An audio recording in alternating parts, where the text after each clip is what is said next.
Welcome back to Steam Game Shuffle, the most active series on my YouTube channel. Yep, this is where I dive into Steam titles that I've owned for at least a couple years, but either haven't played or want to take a closer look at. Back in October, we had a wonderful selection of games ranging from Doom Eternal to Rivals of Aether, and I'm excited to see what we pull this time around. Just a couple quick notes before we dive in. First, I think I was a little too nice in my opinions on last episode's titles, so I'm going to try to be a little more honest and transparent in this video. Secondly, I've been holding on to this video for a while now, so a lot of the gameplay you're seeing was recorded around 3 or 4 months ago. I don't think that has a huge impact on the video or anything, I just wanted to acknowledge it. Lastly, these videos, while fairly short for essay style content, take a significant amount of time to make for me, so if you like this video, feel free to subscribe or share it with your friends. Now, without further ado, let's get on to the video. First up is Thomas Was Alone. This is a game I owned back in 2013 on my PS Vita, and yes, I owned a PS Vita, feel free to laugh at me, I still have it too. Nonetheless, I never finished it, and I remember hearing good things about it when it came out. Thomas Was Alone is a 2D platformer and mostly story-driven game from 2012. You play as different shaped blocks, which have various abilities like being able to float on water, being able to jump high, or other blocks being able to get a jump boost from landing on you. Most of your gameplay is narrated over by a British guy who provides insight into what's going on around you, the names of the blocks, and what the blocks are feeling. The game basically gives these blocks human attributes, each of them having names, personalities, and a range of emotions, which I think is a lot of the charm in this game. If you were playing a game like this with no commentary, it would probably still be enjoyable to a degree, but this game is carried heavily by its dialogue. The puzzles get fairly tricky near the end of the main story, but nothing that my Neanderthal brain couldn't figure out. The main part of the game took around an hour and a half to beat, and I say the main game because I believe there were a few DLC worlds added here or there that weren't originally in the base game. Allow me to split my final verdict into 2 parts. The main part of Thomas Was Alone is very enjoyable, and although it's short, it reminds me of a lot of the similar indie platformer titles that were coming out in the 2009 to 2013 era of games like Super Meat Boy, Fez, N++, and others. The narration is well done and gives the game some life and emotion to it. The soundtrack is simple, but it gives the game a bit more atmosphere and depth to it. It kind of reminds me of the music in the Bit Trip games. You know, chiptune synths with some piano and other live instruments in there. However, I can't really say the same for the levels after what I assume is the ending of the main game. The main game has a satisfying ending. I mean, it's not perfect by any means, but I didn't have any issues with it. The extra levels feel different though, and I feel that they didn't add anything of substance to the game other than including a couple new abilities that were somewhat cool. Overall, it just feels like it really drags itself out, and there wasn't a reason to do so unless fans of the game were just begging the devs to do this. I honestly have no idea. The main game is like a 7 out of 10, the DLC stuff is like 4 out of 10. It's only $10 on Steam, so if you're interested in playing the game, I recommend waiting for a sale or something. It's just over really quick, but I get that a lot of indie games don't always aim for a super long story, so I guess it's okay. Next up, we have Inside. This is another one of those games that I have a fair amount of time playing. I even did a series on it back in 2016 on another YouTube channel, but it had been so long since I last played it, I had it on the list anyways. There was a lot I forgot about this game that I really need to point out here. The combination of the 2D platformer feel but with 3D elements is nothing new, but Inside takes a nice creative direction with it. The muted color palette and foggy atmosphere go great together, and it helps our main character stand out, who seems to be the only person in this universe with a hint of color in their clothes. This game gives off vibes similar to what you see in neo-noir films like Frank Miller's Sin City, where selective color is used to emphasize what the audience should be focused on. The main color you see is red, which signals danger or caution, and it reminds us of blood, so I think it's really cool to see an indie game using this same idea. The sound design in this game is fairly impressive. There's a lot of slow moving ambient tracks in this game, which are fitting for the mood.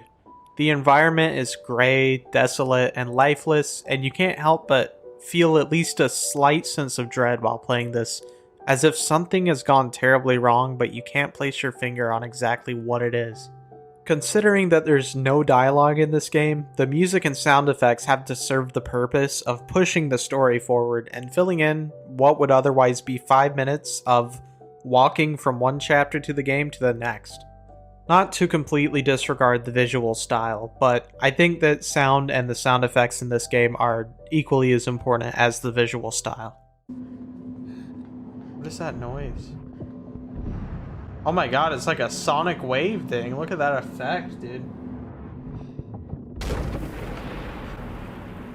We don't want to be out in the open. Oh, that's such like a scary concept. It just sends out a sonic wave that just like ruptures your arteries and you die. To provide a quick analogy, think about Minecraft.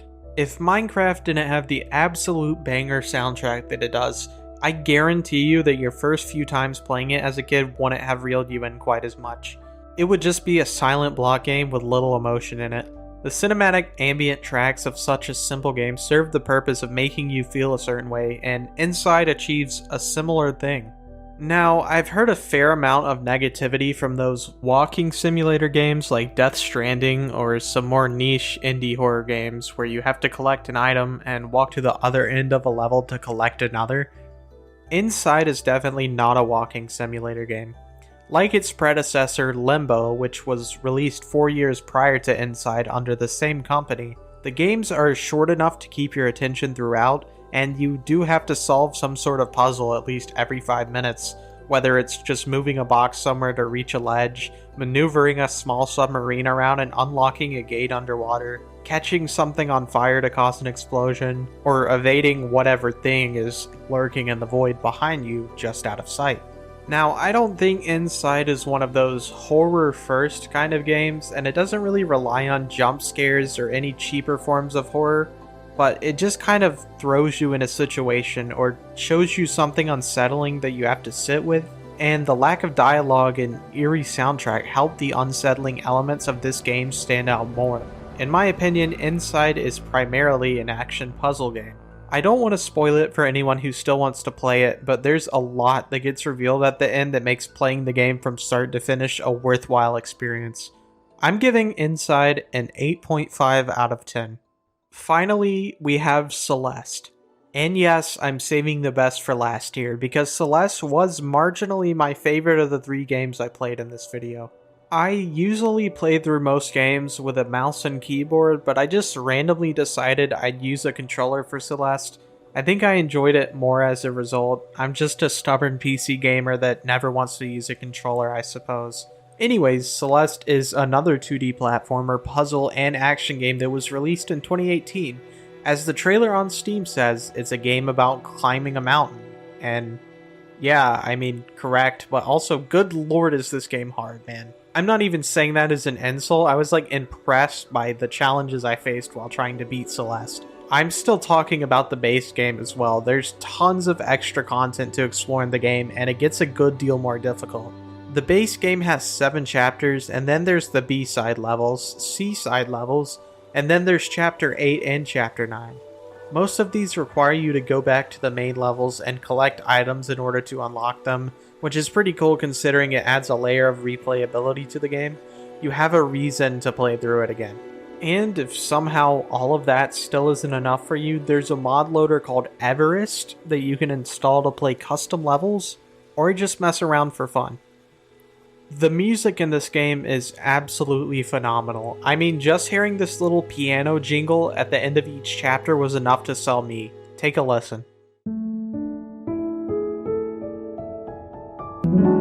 It's that nice mixture of chiptune, electronic, and live instruments like piano that works so well with this game. The music alone convinced me to play through the game a second time, and I finished 5 chapters of the B-sides, but I didn't want to dedicate too much time to just Celeste since I had other games to play as well. Then again, this video has been delayed for like 4 months, so that argument doesn't hold up, but yeah, whatever. Celeste has a unique and captivating story with moderate amounts of dialogue. And let me tell you, I'm not a huge fan of games where you basically just read dialogue the whole time. So if this game was overdoing it, I'd definitely let you know about it. Celeste isn't just a dialogue-driven game, but the dialogue is essential in understanding the context of the situation and basic plot. I try not to put spoilers in these videos, but I'm about to dive into some thick plot material from Celeste for the next 30 seconds or so. Just wanted to say something first. For me, the most powerful part of Celeste wasn't really the level design or music, but rather the theme of conquering your own demons and coming to terms with your past. Our main character has a rough history and a lot of resentment and hate built up from past experiences.